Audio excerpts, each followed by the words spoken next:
If you've ever opened up WordPress, stared at the dashboard, and thought to yourself, yeah, this is not for me, then this video or this series is going to be for you.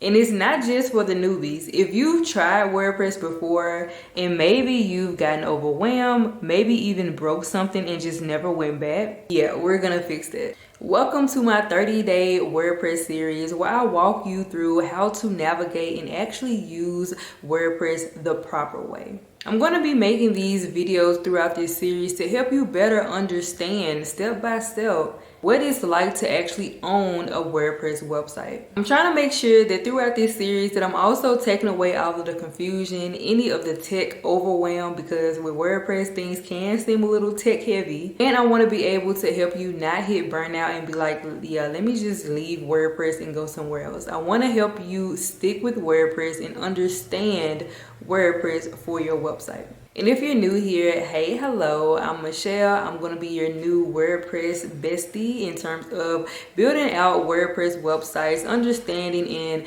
how to actually navigate WordPress to the best of your ability. And that's why I want to come up with this 30-day series. Again, not for just newbies, but those of you who have WordPress websites but just want to know how to properly use the backend. That way you're not stuck with the confusion and, you know, all the tech heavy stuff. And honestly, when it comes to WordPress users or website owners, oftentimes they tend to break their website. So I want to help you be able to avoid those things as well.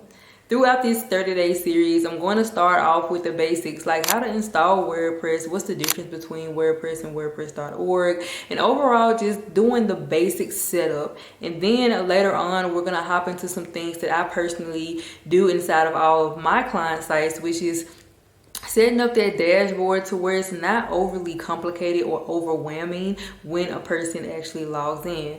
I'm going to also try to make sure by the end of this series, so around day 20 to 25, I think around that time we will be going over how to add functionality to your WordPress website, because WordPress is just the platform. However, if you do want to add things like e-commerce functionality, booking appointments, and all these other things, I want to show you guys how you can implement those into your WordPress website as well. By the end of this series, you're definitely going to not just have a WordPress website, but you will understand how to work, use, and navigate your WordPress website. Think of this as your WordPress reset. So if you're new or if you already have a WordPress website, look at this opportunity inside of this 30-day series as a way to start new when it comes to WordPress. Give yourself a clear direction when it comes to WordPress, and absolutely no more guessing when it comes to WordPress. So now if you're serious about finally understanding WordPress the proper way, then go ahead and be sure you subscribe to the channel. Click that bell to be notified, because day 2 video comes up really soon, and that's when we'll start setting things up. Let's get into it, and remember to stay creative.